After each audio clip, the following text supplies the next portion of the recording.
Updates Bagyong Uwan ang inyong lingkod, Roel taga Romblon. Sa pagdating ng Bagyong Uwan, mahalagang manatiling handa at maingat. Unang hakbang ay ang pagkuha ng impormasyon mula sa mga ahensyang meteorolohikal. Ang mga babala at abiso ay nagbibigay ng mahalagang detalye sa ruta at lakas ng bagyo, kaya't dapat itong bantayan. Isunod ang pagsasagawa ng preventive measures sa iyong tahanan. Tiyakin na ang iyong bubong ay maayos at walang butas. Mag-imbak ng mga sandatang pangkaligtasan tulad ng first aid kit, tubig at pagkaing hindi madaling masira. Mahalaga ring magkaroon ng flashlight na may extra baterya, lalo na kung inaasahang magkakaroon ng blackout. Sa kabila ng mga paghahanda, huwag kalimutang suriin ang paligid.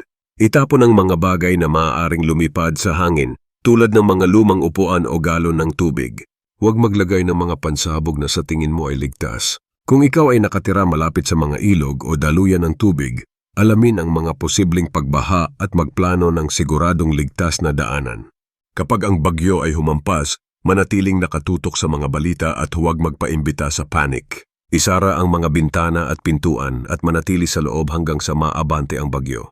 Sa panahon ng sakuna, ang pagkilos na may disiplina at katatagan ay makakatulong na magligtas ng buhay. Sa kabuuan, ang pagiging handa sa Bagyong Uwan ay hindi lamang tungkol sa mga bagay na kailangan, kundi pati sa tamang kaalaman at pananaw.